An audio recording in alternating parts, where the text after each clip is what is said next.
This year for Homecoming, our charity of our choice is Leukemia Lymphoma Society, also known as LLS. Their mission is to cure leukemia, lymphoma, myeloma, and Hodgkin's disease and improve the lives of the patients, which directly aligns with the goal for GHS with the money we will raise. As many of you know, our community has been greatly affected by cancer this past year. We hope that this project will open your eyes to the widespread impact that cancer has on our community and on the world. We know that almost all of you know someone who's had cancer or has a friend who knows somebody who's had cancer. We want to show those of you who are hurting because of what cancer has done to your family that we care, that your community cares, and that you are not alone. Here are a few stories of people in our community who have been dealing with this difficulty.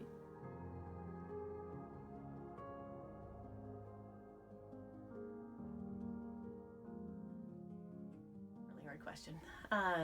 Dave was diagnosed with multiple myeloma in January, and when you first get a cancer diagnosis, I think the first thing that everybody does is you Google it, right? Which, by the way, you shouldn't do. Multiple myeloma is a cancer that they have treatments that prolong it, but it's not considered curable in any way. And when you're reading on the internet, the average time you have after the diagnosis is typically about 6 months. Really scary.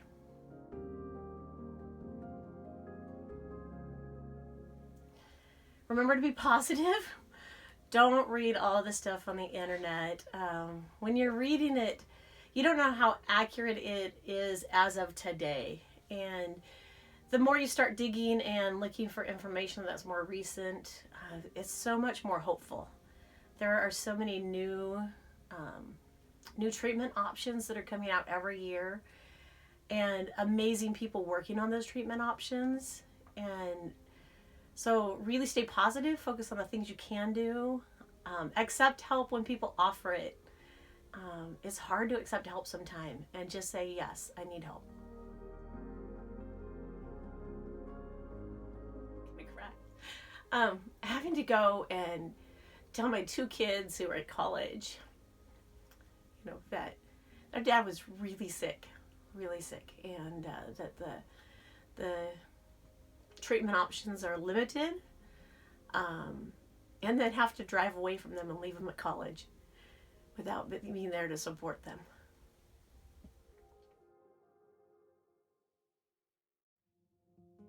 The little things that you do for people on a day-to-day basis, they make a difference. I don't know if you saw the signs that were out front of the school when the school year started that said you're not alone.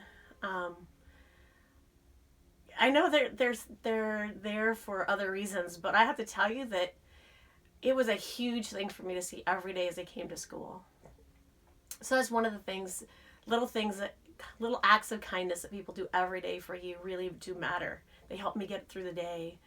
But the other thing is that I'm really relying on people who are in school right now to really work at getting a great education, because they're who I'm relying on for a cure for Dave. And that's really important to me and my family.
I found out that I had a tumor on my kidney last January.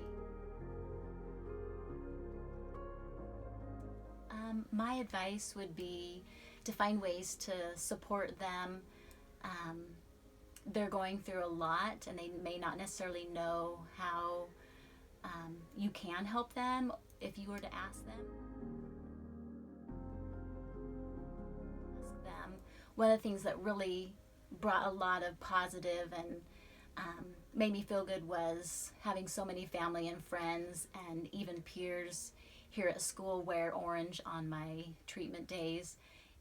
It just helped distract me. It helped just bring some different, just made it a little bit more bearable. We received this anonymous note from a GHS staff member that reads as follows. Brad, I'm electing not to fill out the Google form because I want my story to be completely anonymous. I'm a member of the GHS staff awaiting the results of some cancer screening. The fear and the unknown are almost paralyzing. My spouse is the only one who knows and at this moment and is facing the same thoughts of fear and the unknown.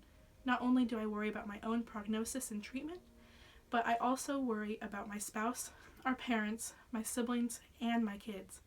Oh, my kids. I've run so many scenarios through my mind of how to tell them if this is indeed cancer, and I can't come up with the right words.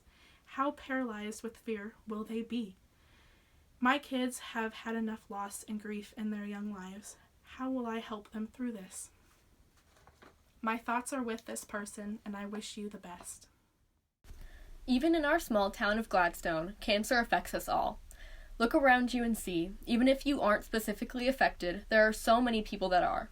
This coin drive is a way for us to support one another, to recognize our strength in numbers and in unity. When you donate, you're giving money to the science and research that is happening right now in order to find a cure. Every penny counts. Now that we've brought this issue to light, what are you going to do to support each other?